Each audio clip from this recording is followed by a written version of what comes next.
Hello everyone, I am Aditi. कैसे हो आप लोग? आई होप सारे के सारे ठीक होंगे। आज हम बताने जा रहे हैं आपको फैक्टर्स जो मार्केटिंग इन्वायरमेंट को इफ़ेक्ट करते हैं। ठीक है, 5-6 फैक्टर्स जो मार्केटिंग इन्वायरमेंट को इफ़ेक्ट करते हैं। ठीक है, हम बहुत शॉर्टली इसको समझाएंगे और सीनियर्स इस चीज़ को पढ़ रहे हैं तो ज़्यादा लेंदी खींचने की इसको ज़रूरत नहीं है, आप समझ जाओगे। ठीक है, देखो, मार्केट इन्वायरमेंट जो होता है वो हर चीज़ से घिरा होता है। ठीक है, चारों तरफ से अगर उसे सपोर्ट नहीं मिलना है तो वो चलने वाली नहीं है। मार्केटिंग इन्वायरमेंट को क्या क्या इफेक्ट करता है तो हम बताते हैं। फैक्टर्स देखो, ठीक है, government policies, psychological factors, social factors, economical factors, internal factors of marketing, external environment. ठीक है, अब इन सारे चीज़ को समझते हैं हम कि ये सब क्या होता है। ठीक है, हम लाइन बाय लाइन आपको समझाते हैं और आप आराम से समझिए। देखिए, मार्केट जो है, हम कहते हैं इसकी मार्केट बहुत आगे गई, इसे बहुत सपोर्ट मिला किसी चीज़ को। तो पहली बात कि आप मार्केट के जो मैनेजर्स हैं, सबसे पहला है ना कि आप जो प्रोडक्ट लॉन्च करने जाते हो मार्केट में, अब वो प्रोडक्ट में कितना दम है पब्लिक ये देखती है, यानी कि वो कितना यूज़फुल है, उसकी क्वालिटी क्या है। पहले तो ये है, सोशल फैक्टर में आता है यही सब। और सोशल वेलफेयर के लिए भी मार्केट को है बहुत कुछ करना पड़ता है पब्लिक का मन जीतने के लिए। ऐसा नहीं है कि बस आप आओगे प्रॉफिट कमा के जाओगे। सोशल वेलफेयर के लिए आपने क्या क्या किया है, पब्लिक इस चीज़ को भी देखती है कि आप सिर्फ अपने फ़ायदे के लिए आए हैं या कस्टमर्स का भी कुछ भला करना चाहते हो आप। ठीक है, ये सोशल फैक्टर है, जो सामाजिक चीज़ें हैं। सामाजिक चीज़ों को ध्यान में रखते हुए अगर आप मार्केटिंग कर रहे हैं देन पब्लिक आपको बहुत पसंद करती है। ठीक है, इकोनॉमिकल फैक्टर देखो, ये हर जगह आपको पढ़ने को मिल सकता है। इकोनॉमिक्स भी अगर आप पढ़ रहे हैं तो उसमें में भी किसी न किसी जगह इकोनॉमिकल फैक्टर हर जगह से घूम फिर के आता ही है, आपको पढ़ना ही है कि इकोनॉमिकल फैक्टर क्या होता है। देखो, किसी भी कंट्री की अगर आर्थिक स्थिति ठीक नहीं रहेगी ना तो वहाँ पे कोई भी मार्केट, बहुत बड़ा मार्केट एग्जिस्ट करना पॉसिबल नहीं है और ना ही बहुत बड़ी बिजनेस चल सकती है वहाँ पर। अगर हमारी कंट्री की आर्थिक स्थिति सही नहीं रहेगी तो वहाँ बहुत बड़ी ना मार्केट एग्जिस्ट करने वाली है, ना ही वहाँ की बिजनेस कोई एग्जिस्ट करने वाली है। कैसे? ऐसा कैसे? कंट्री से क्या मतलब है? तो देखिए, कंट्री हमारी जो है अगर इकोनॉमिक रूप पे वेलफेयर चल रही है तो जाहिर सी बात है वहाँ पे एम्प्लॉयमेंट भी बहुत ज़्यादा है और पर कैपिटा इनकम लोगों का सुफिशियंट है। तो जितने भी चीज़ें लॉन्च होती हैं, लोग कैपेबल हैं उस चीज़ को अफोर्ड करने के लिए, ख़रीदने के लिए। ठीक है, लेकिन पता चला पर कैपिटा इनकम पब्लिक की बहुत कम है, कंट्री की ही जो ये जीडीपी ग्रोथ है या फिर इकोनॉमिक ग्रोथ है वो कम चल गई है, तो वो पब्लिक को कहाँ से पर कैपिटा देने वाला है। और जब यही सारी चीज़ें जो हैं नहीं चलेंगी तो वहाँ मार्केट एग्जिस्ट करना या बिजनेस एग्जिस्ट करना, बहुत बड़े पैमाने पे जो बिजनेसेस होते हैं उनकी बातें कर रहे हैं हम, छोटे मोटे बिजनेस चल जाते हैं। इतनी भी गरीब कोई कंट्री नहीं है कि वहाँ पे मार्केट एग्जिस्ट ही नहीं कर सकता या फिर बिजनेस एग्जिस्ट ही नहीं कर सकता। छोटे मोटे मार्केट या बिजनेस चल जाते हैं, लेकिन बहुत बड़े पैमाने पे अगर कुछ चीज़ एस्टेब्लिश करना है, बहुत बड़ी ऑर्गेनाइजेशंस जो होते हैं, जो इंटरनेशनल लेवल पर होते हैं, या बिजनेस अथॉरिटीज़ भी जो इंटरनेशनल लेवल पर है, किसी गरीब कंट्री में वो एग्जिस्ट नहीं कर पाते हैं क्योंकि वो कंट्री उस चीज़ को अफोर्ड नहीं कर सकती है। समझ रहे हैं ना आप लोग? उसके पास इतना इनकम नहीं है कि उस चीज़ को अफोर्ड कर सके और पब्लिक के पास भी उतना इनकम नहीं है कि उसको चूज़ करके परमानेंट रख सके। कुछ दिनों के लिए रख सकती है, कुछ महीनों के लिए रख सकती है, लेकिन परमानेंट पब्लिक भी कैपेबल नहीं है कि उस चीज़ को अफोर्ड कर सके। ठीक है, तो देखिए, इकोनॉमिक अगर ग्रोथ किसी कंट्री का कमज़ोर होता है वो भी मार्केट पे, बिजनेस पे बहुत बड़ा इफेक्ट देता है। पॉलिटिकल इन्वायरमेंट, पॉलिटिकल इन्वायरमेंट क्या? राजनीतिक इन्वायरमेंट होता है। ठीक है, राजनीतिक इन्वायरमेंट से कनेक्टेड है क्या? Economical environment. अगर राजनीतिक तौर पे कोई देश सुफिशिएंट एबल नहीं है कि अपने कंट्री को इकोनॉमिक ग्रोथ करवा सके तो फिर कुछ ग्रोथ करवाने का तो कुछ मतलब ही नहीं होता है। सबसे बड़ा ग्रोथ क्या होता है? इकोनॉमिक ग्रोथ होता है। कंट्री अपने वेलफेयर के लिए सबसे बड़ा ग्रोथ में कब रहेगा? जब उसकी इकोनॉमी अच्छी रहेगी। और इकोनॉमी किस चीज़ पे डिपेंड है? पॉलिटिक्स पे डिपेंड है। राजनीति कौन चलाता है? राजनीति चलाने वाली सरकार जो बैठी है वो चलाती है। लेजिस्लेटिव असेंबलीज, इंडिया में राज्यसभा, लोकसभा, इन्हीं सब में बजट वगैरह सब कुछ फिक्स किया जाता है ना। तो अगर यही लोग करप्ट रहेंगे और यही लोगों का दिमाग अगर सही दिशा में नहीं जाता है तो जाहिर सी बात है इकोनॉमिक कंडीशन खराब होगी, क्योंकि इकोनॉमिक से रिलेटेड जितने भी फैसले हैं किसको लेना है? ये पॉलिटिक्स वाले लोगों को ही लेना है। सरकार में यही लोग बैठे हुए हैं, सरकार यही चलाना है, इन्हें ही सारा फैसला लेना है। यही फैसला लेंगे तो ग्रोथ भी जाना है, यही फैसला लेंगे तो लॉस भी जाना है।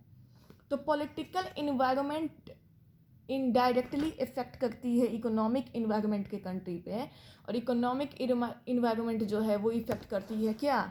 यही ग्रोथ वाली चीज़ों में। बिजनेस अथॉरिटीज़ हो गए, मार्केटिंग इस्टेब्लिशमेंट हो गए जो इंटरनेशनल लेवल पर होते हैं। हमारे कंट्री के पास पैसा नहीं है अभी, इंडिया की ही मैं बात बता रही हूँ कि वो बहुत बड़े बड़े ऑर्गेनाइजेशन को इंडिया में लॉन्च कर सके, वो अफोर्ड नहीं कर पाएगा। या बहुत बड़ी बड़ी बिजनेस अथॉरिटी को संभाल सके ज़्यादा दिन तक, इंटरनेशनल लेवल पर जो चल रहे हैं वो इंडिया नहीं ला सकता, क्योंकि इसकी इकोनॉमिक ग्रोथ अच्छी नहीं है। इकोनॉमिक ग्रोथ अच्छी अभी तक क्यों नहीं है? क्योंकि पॉलिटिकल सिस्टम ही शुरू से उतनी डेवलप नहीं है, पॉलिटिक्स में बैठे लोग ही डेवलप नहीं है, इसलिए इकोनॉमिक सिस्टम भी ग्रोथ में अभी भी उतनी नहीं है। कभी होती है कभी घटती है, लेकिन एक परमानेंट ग्रोथ जो होता है कि ये बहुत हाई लेवल पर डेवलप हो चुका है, उतार चढ़ाव होते रहता है, ऐसा बात नहीं है। इंडिया भी नहीं है। पाकिस्तान की बात ले लेते हैं, अभी बहुत ही ज़्यादा गरीब कंट्री चल रहा है। क्यों चल रहा है? क्योंकि वो पाकिस्तान जो है उसको आतंक के सिवा और कहीं मन नहीं लगता। उसकी पॉलिटिकल सिस्टम भी आतंक को ही सपोर्ट करती है। पाकिस्तान का ग्रोथ जो है उसने किया नहीं, आतंक में ही उसने दिमाग लगा दी। उसके बाद अभी पाकिस्तान में इतनी ज़्यादा महंगाई चल रही है कि पब्लिक खाना भी अफोर्ड नहीं कर सकती। तो वहाँ कोई मार्केट कैसे चल सकती है? किसी बड़ी चीज़ की मार्केट अगर इस्टेब्लिश हो जाती है, बहुत ही फेमस ब्रांड की, बहुत ही फेमस ऑर्गेनाइजेशन भी कोई इस्टेब्लिश कर देते हो, बिजनेस अथॉरिटी कर देते हो, वहाँ प्रोडक्ट सर्विसेज लोग कैसे अफोर्ड कर पाएंगे? अगर हाई क्वालिटी की, वहाँ तो खाने के पास पैसा नहीं है तो वहाँ मार्केट कैसे चल पानी है उन लोगों की? वहाँ पे इंटरप्रेन्योरशिप नहीं चल पाएगा। तो इकोनॉमिक सिस्टम को पॉलिटिकल सिस्टम इनडायरेक्टली अफेक्ट करती है। हाँ, गवर्नमेंट पॉलिसीज कुछ ऐसे रूल्स रेगुलेशंस आ जाते हैं कभी कभी जो मार्केट पे बहुत बड़ा असर कर देते हैं। हो सकता है कि मार्केट पहले अच्छे से चल गई थी, लेकिन कुछ ऐसे रूल रेगुलेशन अचानक से सरकार ने निकाल दी हैं कि मैनेजर्स उसी को अभी इस्टेब्लिश करने में लग गए और मार्केट पर से उनका ध्यान हट गया, तो अब वो उनकी वहाँ पे भी मार्केट जो है थोड़ा मोड़ा तो इफ़ेक्ट होता है। खैर, रूल्स रेगुलेशंस के बदलने से मार्केट ज़्यादा इफ़ेक्ट नहीं होता है, लेकिन एक छोटा सा फैक्टर है कि कभी कभी ऐसे रूल्स रेगुलेशंस आ जाते हैं जो कभी किसी न किसी मार्केट को कभी ना कभी इफ़ेक्ट कर देते हैं। तो ये सब फैक्टर्स हैं, 3-4 मैंने बताया, आपको इजीली बताया, आई थिंक आप समझ गए होंगे, उसमें ज़्यादा एग्जांपल देने की मुझे ज़रूरत नहीं है। हाँ, एक इंडिया का एग्जांपल आप लो, एक पाकिस्तान का मैंने बताया कि उसके पास खाने के पैसे नहीं हैं, तो उसके यहाँ जो बड़े बड़े ब्रांड की मार्केट है वो कहाँ से चलेगी? पब्लिक खा तो पाती नहीं है तो उस चीज़ों को कहाँ से खरीदेगी? और वहाँ की पॉलिटिकल सिस्टम ग्रोथ पे ध्यान नहीं दी। वहाँ की पॉलिटिकल सिस्टम को किस चीज़ पे ध्यान है? आतंक पर ध्यान है। अगर पाकिस्तान की पॉलिटिक्स अगर ग्रोथ पे ध्यान दी रहती तो अभी ये हालत पाकिस्तान का नहीं रहता। इनफैक्ट इंडिया में भी यही है। इंडिया की गवर्नमेंट ने बहुत ग्रोथ किया, ऐसा भी नहीं है कि भारत का ग्रोथ नहीं हुआ, लेकिन जिस लेवल से होना चाहिए था, अभी ये कंट्री डेवलपिंग में नहीं चल रही होती, डेवलप्ड हो चुकी रहती। लेकिन यहाँ के भी पॉलिटिकल सिस्टम आपस में ही इतने उलझे रहते हैं, आपस में इतना उन्हें कंपटीशन है, जीतना है बस, कि उन्हें इकोनॉमिक सिस्टम पे कोई उतना ध्यान जाने वाला नहीं है। तो पॉलिटिक्स इनडायरेक्टली इकोनॉमिक को इफ़ेक्ट करती है। अगर आपसे ये भी क्वेश्चन कभी पूछता है ना कि पॉलिटिक्स कैसे इफ़ेक्ट करती है, तो आप ये लिख सकते हो जो मैंने बताया है कि कैसे इफ़ेक्ट करती है। पॉलिटिशियंस का ध्यान रहे ग्रोथ पे तब तो, उनका ध्यान नहीं है इतना, इसलिए ये इफ़ेक्ट इतना करती है। ठीक है, इकोनॉमिक इन्वायरमेंट कैसे इफ़ेक्ट करती है? तो देश का इकोनॉमी ही जब सही नहीं रहेगा, इकोनॉमिक कंडीशन सही नहीं है जब Bharat I am sorry Bharat नहीं, किसी भी देश का, पाकिस्तान भी ले लो, इंडिया भी ले लो, कोई भी देश, आप कोई भी एज ए एग्जाम्पल ले लो, तो उसके पास जब पैसे ही नहीं है कि वो इजी चीज़ों को भी अफोर्ड कर पाए, तो वो बहुत बड़ी बड़ी मल्टीनेशनल कंपनीज या इंटरनेशनल इस्टेब्लिशमेंट उठा के कहाँ से ला सकती है, इंटरप्रेन्योरशिप्स को कहाँ से ला सकती है, नहीं ला सकती है। और वो लाएगी भी तो कुछ चलना नहीं है, क्योंकि उतना हेवी ब्रांडेड और हेवी प्राइसेस पब्लिक एफोर्ड नहीं कर पाएगी। तो आई थिंक आप समझ रहे हो, पॉलिटिक्स समझ गए, इकोनॉमिक समझ गए कैसे इफेक्ट करती है। इंटरनल इन्वायरमेंट ऑफ मार्केट आते हैं ये। अब चलो ये बाहर की बातें थी, ठीक है। गवर्नमेंट पॉलिसीज़ मैंने बताया, कभी कभी ऐसे गवर्नमेंट रूल्स रेगुलेशंस निकाल देती है कि वो मार्केट को बहुत बिग तरह ये करती है। अब इसका भी एक एग्जांपल ले लो, चलो लॉकडाउन जैसे हुआ था, बहुत सारे कंट्रीज़ में हुआ था, इंडिया में भी हुआ, पाकिस्तान में भी हुआ, चाइना में भी हुआ, आई थिंक वर्ल्ड के बहुत लगभग सारे कंट्री में लॉकडाउन हुआ था। लॉकडाउन में पब्लिक मार्केट तो कहीं घूमी नहीं, जैसे रोज़ बिक्री होती थी वैसे तो कुछ बिक्री हुई नहीं। जहाँ परमानेंट लॉकडाउन लगा था, धारा 144 तक लगी थी, उस वक्त मार्केट का क्या हाल हुआ था।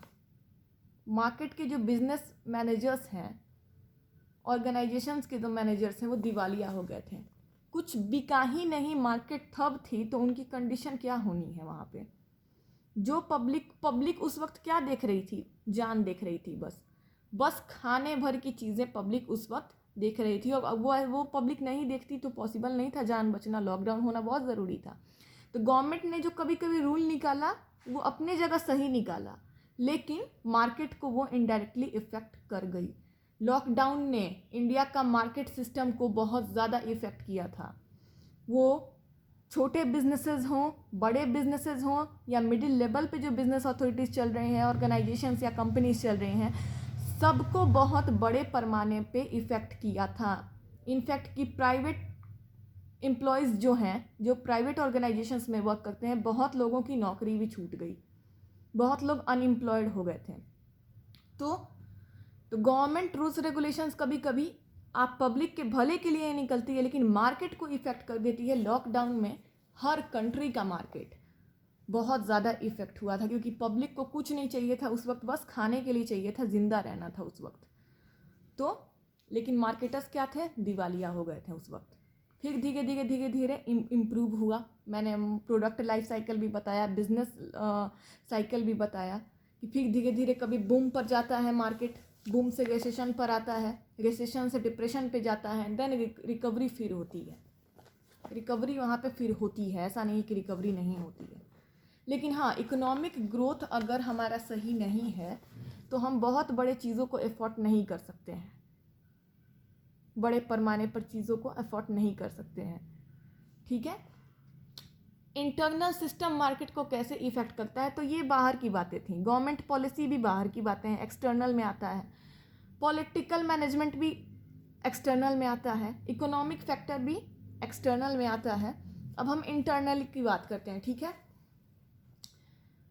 मार्केट का जो इंटरनल सिस्टम है, इसमें क्या आते हैं, मार्केटिंग के जो मैनेजमेंट है वो खुद आती है। आपका मैनेजमेंट सिस्टम अगर सही नहीं है तो आपका प्रोडक्ट हो, सर्विस हो या बिजनेस हो, वो चलने वाला नहीं है। ये चीज़ हम लोग जानते हैं कि पब्लिक जहाँ खर्चा करती है वहाँ सेटिस्फेक्शन तो खोजेगी ही ना, वहाँ तो सेटिस्फेक्शन खोजेगी। मैं आपको पैसे अगर दे रही हूँ, 5,000 में अगर आपके हाथ में दे रही हूँ, तो 5,000 लायक में मुझे प्रोडक्ट मिलना चाहिए।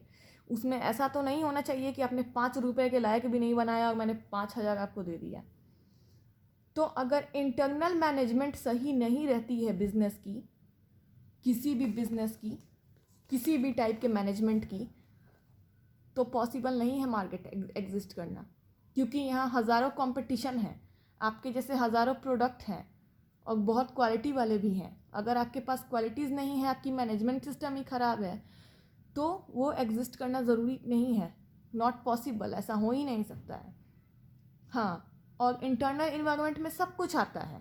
आपका मार्केटिंग रिसर्च का सिस्टम कैसा है, मार्केटिंग इन्वायरमेंट पर आप कितना ध्यान देते हो, मार्केटिंग रिसर्च पर आप कितना ध्यान देते हो, प्रोडक्ट की क्वालिटी पर आप कितना ध्यान देते हो, आप अपने इंटरनल सारे फैक्टर्स पे कैसा ध्यान देते हो, आपकी मैन्युफैक्चरिंग, आपके रिसोर्सेज, एवरीथिंग, एक भी छोटा सा चीज़ में अगर गड़बड़ होता है तो सारी चीज़ें गड़बड़ हो जाती हैं। तो ये जो मार्केटिंग चलाना होता है वो इतना आसान नहीं होता है। और इसमें रिस्पॉन्सिबल सारे कौन हो जाते हैं? Marketing managers. क्योंकि क्या है कि फैसला उन्हीं को लेना है। वर्कर्स अपना काम कर रहे हैं, लेकिन आप ही की जिम्मेवारी है सब चीज़ों को कंट्रोल करना। आप ही की जिम्मेवारी है हर क्षेत्र में ध्यान देना, चाहे वो रिसर्च डिपार्टमेंट हो, चाहे वो इन्वायरमेंट डिपार्टमेंट हो, चाहे वो मैन्युफैक्चरिंग डिपार्टमेंट हो, चाहे वो कुछ भी हो, चाहे वो कंट्रोलिंग डिपार्टमेंट हो, चेकिंग हो, सब कुछ पे ध्यान देना पड़ता है टॉप लेवल को। और वो नहीं दी तब तो होना ही है। जहाँ सरकार खराब रहता है वहाँ पे मैनेजमेंट तो खराब होना ही है। कहीं भी आप किसी स्टेट में जाओगे, आपको वहाँ का मैनेजमेंट अच्छा नहीं लगेगा तो आप डायरेक्टली किसको ब्लेम करते हो? वहाँ की गवर्नमेंट को ब्लेम करते हो। यहाँ की सरकार ही ख़त्म है। सबके मुंह से एक ही ज़ुबान निकलेगी, यहाँ की तो सरकार ही ख़त्म है। तो वहाँ वर्कर्स पे भी पहले ब्लेम नहीं जाता है, सरकार पे जाता है। और जाना भी चाहिए। क्यों? क्योंकि आप ही हो। जब सारी जिम्मेवारी आपकी है, जब अधिकार आपके पास है, तो आपने कहाँ पे गुस्ताखी की? अगर आप कंट्रोलिंग पावर में रहते हैं, कमांड में रहते हैं, तो गुस्ताखी नहीं होती। आपके सारे फैसले अगर सही रहते हैं, आपने बारीकी से लिया रहता, मैनेज किया रहता, तो गुस्ताखी नहीं होती। और अगर आपसे मैनेज नहीं होना था तो आपने एंटरप्रेन्योरशिप स्टार्ट क्यों की है? ये सारे क्वेश्चंस उठ जाते हैं। तो इंटरनल इन्वायरमेंट होता है अपने इंटरनल चीज़ों का चेकिंग करना, अपने डिपार्टमेंट्स का चेकिंग करना। अगर प्रोडक्ट है या बिजनेस है, कुछ भी है, कंपनी है, कुछ भी है, तो अंदरूनी जांच हर चीज़ का, अंदरूनी चीज़ों का जांच, अपने चीज़ों का जांच होता है। वो अगर बिगड़ी तो सब बिगड़ा। वहाँ रूल्स रेगुलेशंस बिगड़े, वहाँ मैन्युफैक्चरिंग बिगड़ी, वहाँ कमांड बिगड़ी, कंट्रोल बिगड़ी, कुछ भी बिगड़ा तो सब बिगड़ा। एक चीज़ बिगड़ा तो वहाँ सब बिगड़ा, ऐसा होता है। एक्सटर्नल इन्वायरमेंट यही है। एक्सटर्नल में क्या आता है? पब्लिक आता है, साइकोलॉजिकल फैक्टर्स आते हैं। साइकोलॉजिकल फैक्टर्स अब क्या है? देखो, आप कोई प्रोडक्ट बना रहे हो, खूब चला, 1 साल चला, 2 साल चला, 3 साल चला। पब्लिक का दिमाग तो बदलते रहता है, नई नई चीज़ें आती रहती हैं, चॉइसेस बदलती रहती हैं। अब पब्लिक उतना सेटिस्फैक्शन में नहीं है, दूसरा कुछ ले आओ। पब्लिक की मर्जी है कि दूसरा कुछ ले आओ। तो कोई भी चीज़ परमानेंट एग्जिस्ट नहीं कर सकता, चेंजिंग चाहिए। परिवर्तन संसार का नियम है, हम लोग जानते हैं इस चीज़ को। तो चेंजिंग चाहिए ही चाहिए। तो जहाँ चेंजिंग चाहिए वहाँ पब्लिक कुछ मोर एक्सपेक्ट करती है। 2G आया था तो पब्लिक ने इंटरनेट का 3G डिमांड किया। 3G आया, अब पब्लिक ने 4G डिमांड किया। 4G आया तो अब पब्लिक 5G डिमांड कर रही है? तो इंटरनल इन्वायरमेंट भी ऐसे ही इफेक्ट करते रहता है। साइकोलॉजिकल सिस्टम, पब्लिक का साइकोलॉजिकल सिस्टम जो है वो चेंज होते रहेगा। चॉइसेस चेंज होते रहेंगी, इम्प्रूवमेंट्स चाहेंगे, ज़्यादा एक्सपेक्टेशंस चाहेंगे, सेटिस्फेक्शन अगर उन्हें नहीं होगा। तो ये सारे फैक्टर्स जो होते हैं वो आपके चीज़ों को इफ़ेक्ट करते हैं। लोगों का पसंद, लोगों का चॉइस, ट्रेंड क्या चल रहा है, फैशन किस चीज़ की चल रही है, लोग डिमांड किस चीज़ की कर रहे हैं, क्या डिमांड कर रहे हैं, कैसे डिमांड कर रहे हैं, इन सारे चीज़ों का रिसर्च करते हैं लोग बैठ के। और रिसर्च जो होता है, मैंने मार्केटिंग रिसर्च में आपको बताया था कि परमानेंट चलते रहता है, रिसर्च कभी रुकता नहीं है। क्योंकि ये चॉइस जो होती है, ट्रेड जो होता है, वो हमेशा चेंज होते रहता है, एक्सपेक्टेशंस चेंज होते रहते हैं। और सेटिस्फेक्शन लेवल एक्सपेक्टेशंस पे डिपेंड करता है। अगर हमारी एक्सपेक्टेशंस चेंज हो जाएंगे तो पुरानी चीज़ों से हम सेटिस्फाई नहीं रहेंगे। हम चाहेंगे कि जो हम एक्सपेक्ट करते हैं वही चीज़ हमें मिले, तभी हम ज़्यादा सेटिस्फाई रहेंगे। तो यही सारे चीज़ें होती हैं जो मार्केट को इफ़ेक्ट करती हैं। ठीक है, इकोनॉमी इफ़ेक्ट करती है, अर्थव्यवस्था कंट्री की अगर अच्छी नहीं है तो वहाँ बहुत बड़ी मार्केट या बिजनेस एग्जिस्ट नहीं कर सकती है। पॉलिटिकल सिस्टम अच्छी नहीं है तो पॉलिटिक्स वालों को ही तो देश चलाना है, वही तो बैठे हुए हैं अधिकार में, उन्हीं को तो सारा फैसला लेना है। लेजिस्लेटिव असेंबलीज हो या जो भी हो, तो वही अगर इकोनॉमी पे ध्यान नहीं देंगे तो जाहिर सी बात है वो इनडायरेक्टली इफ़ेक्ट कर ही देगी मार्केट को। फिर से मैंने सोशल बताया, सामाजिक चीज़ों पर भी मार्केट को ध्यान देना पड़ता है। सिर्फ अपने ही लिए मार्केट सब कुछ करेगी तो इट इज़ नॉट राइट। आप पब्लिक के बीच हो तो आपको सब कुछ लेके चलना पड़ता है। हाँ, उसके बाद इंटरनल फैक्टर्स मार्केट के, वही मैंने बताया कि मार्केट के हर चीज़ पे बारीकी से मैनेजर्स को टॉप लेवल को ध्यान देना पड़ता है, मिडिल लेवल, लो लेवल, सबको ध्यान देना पड़ता है, लेकिन अधिकार कहाँ रहता है? टॉप लेवल के पास है। फाइनल वो जिस चीज़ को ठप करेंगे वहीं से जो है काम शुरू हो जाएगा, तो उनको ध्यान देना रहता है रिसर्च पर, कमांड पर, मैन्युफैक्चर पर, रिसोर्सेज पर, हर चीज़ पर। एक्सटर्नल इन्वायरमेंट सबसे बड़ा जो होता है, पहले कहते थे, मैंने बार बार इस चीज़ को बताया है कि सेलर्स जो हैं किंग ऑफ मार्केट हैं, लेकिन अब कस्टमर्स किंग ऑफ मार्केट होते हैं। क्यों? क्योंकि पहले बहुत कम प्रोडक्ट थे, पब्लिक की मजबूरी थी लेना। अब प्रोडक्ट बहुत ज़्यादा आ गए, कंपटीशन बहुत ज़्यादा आ गई, पब्लिक मजबूरी नहीं है, अब उनके पास चॉइसेस हैं। पहले मजबूरी थी, अब उनके पास चॉइसेस हैं, इसलिए वो अब किंग ऑफ मार्केट हैं। वो चॉइस जो करेंगे वही लेंगे। पहले इतनी चॉइसेस नहीं थी, मजबूरी थी कि आप जो लाते हो वही लेंगे, लेकिन अब जो उनका मन करेगा वो वही लेंगे। तो उनकी साइकोलॉजिकल फैक्टर्स जो हैं चेंज होते रहते हैं, जनरेशन बाय जनरेशन भी चेंज होते रहता है। और अब तो ऐसा जनरेशन आ गया कि हर 6 महीने पे ट्रेड चेंज होता है, हर 6 महीने पे चीज़ें चेंज होती हैं, चॉइसेस चेंज होती है, एक्सपेक्टेशंस चेंज होती है, जैसे मैंने बताया। तो ये सारी चीज़ें मार्केट को बहुत इफ़ेक्ट करती हैं। आई थिंक आप समझ गए होंगे, मैंने काफ़ी सरल लैंग्वेज में आपको समझाया है। और कहीं फिर भी आपको कहीं दिक्कत होगी तो पूछिएगा, श्योर पूछिएगा। और मुझे इतना देर सुनने के लिए thank you so much. Have a nice day, good night, take care. कल फिर नेक्स्ट वीडियो के साथ आएंगे, बाय।